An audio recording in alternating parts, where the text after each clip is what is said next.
Monument emblématique du Forêt, le château de Mauron, formidable point de guet, domine toute la plaine de ses hautes murailles.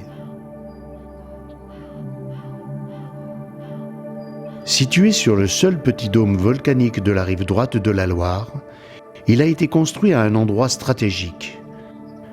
Le fleuve fournissant eau, sable, galets et la protubérance volcanique, les pierres noires, taillées dans les orgues basaltiques.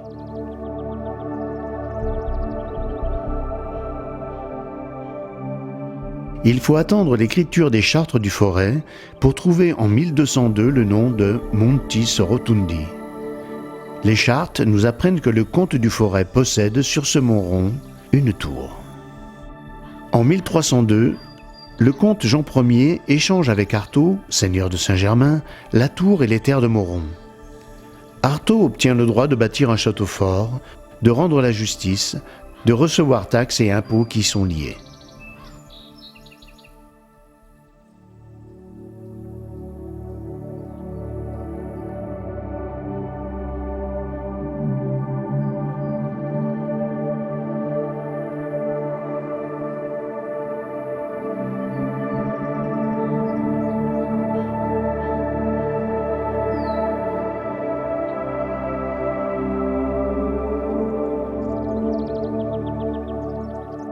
Les périodes troubles et la guerre de Cent Ans nécessitent que les petits seigneurs se protègent et accueillent les populations sous leur autorité en cas de conflit.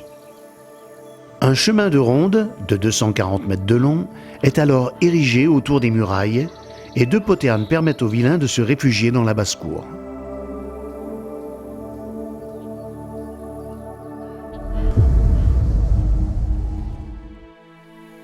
De beaux mariages successifs permettent d'agrandir le domaine et de transformer le vieux château fort en château Renaissance. La tour carrée date de cette époque. Une montée cavalière est bâtie permettant aux invités d'être accueillis sur la terrasse de la haute cour. Le château comporte alors 40 pièces et une petite chapelle.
Un inventaire établi sur ordre du roi en 1575 nous donne des détails sur les belles heures qu'avait alors vécu le château.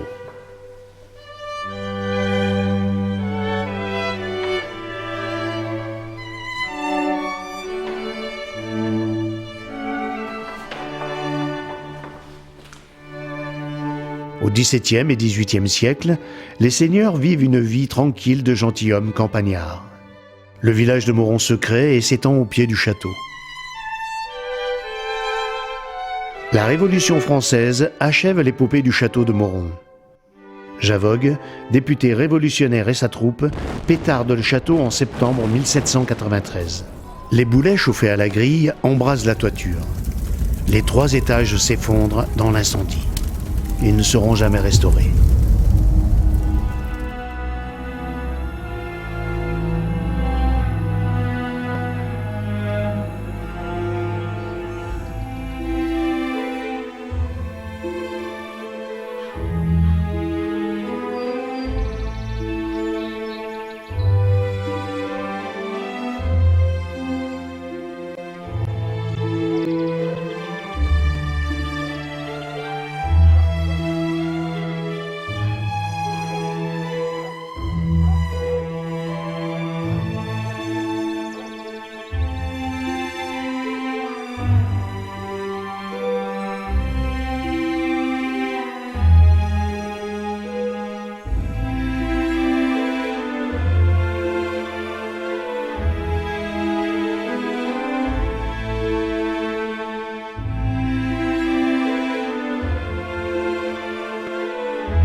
Victor Dugas de la Boissonnie, maire de Saint-Chamond, premier président du Conseil de la Loire, fait l'acquisition du château en 1826.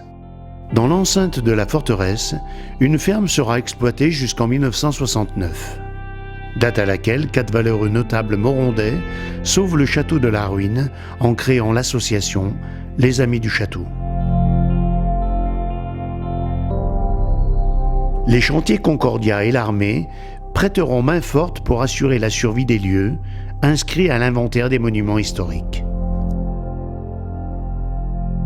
Aujourd'hui encore, les Amis du Château restent très actifs. Réparation et entretien du château. Visite guidée. Location de la salle Jean Gallet. Création de brochures. Création d'un jardin médiéval.